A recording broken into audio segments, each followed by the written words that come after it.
Well, welcome back to Living in Lockdown. As you can see, I'm out in our new garden. It's a lovely enclosed space, a bit of a paradise, a bit short of trees. We've just got the silver birch you can see behind us, so we're growing some more. Garden, paradise, trees.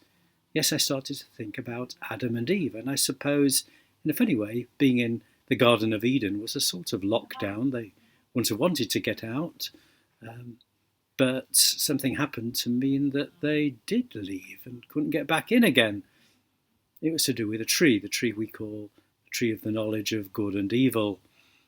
In the Jewish and Christian tradition, that's about the knowledge of morality, good and evil, having to make moral choices. In an old Egyptian tradition, the knowledge of good and evil just means the knowledge of everything. It's about becoming knowledgeable and wise and knowing.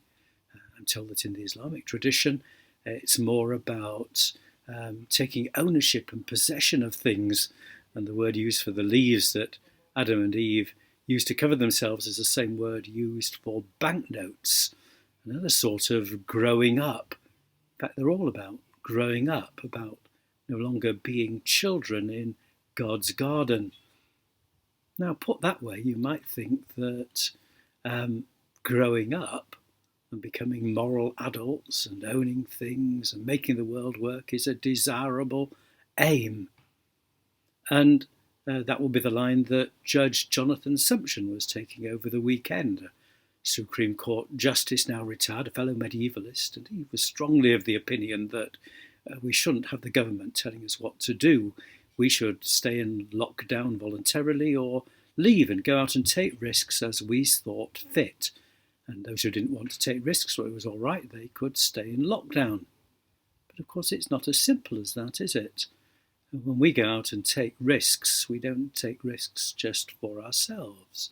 We take risks which bring risk to other people, people who have to leave to serve us in many ways outside the lockdown and so share our risk. People who have others coming in to see them. Who bring risk with them, people who have no choice because of economic circumstance to go out and take risks. We're all in this together. And I think that's the clue of how to handle this dilemma of whether it's right for us to impose lockdown or to set everybody free.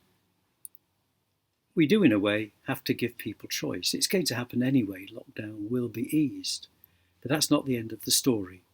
The whole Bible tells us that once we're out of Eden, we have the responsibility under God, following the Bible story, the 10 Commandments, the great commandments of loving God and loving one another, to make it all work for all of us, not just for ourselves.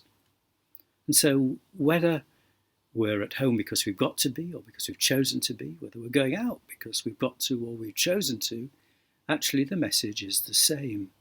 How can you follow your chosen course of action in a way that doesn't just bring benefit to you, but brings benefit to everybody, loving one another, loving our neighbour as ourselves?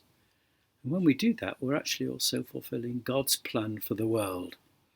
So enjoy life under lockdown, whether it's at home or going out, but keep an eye open for others as well.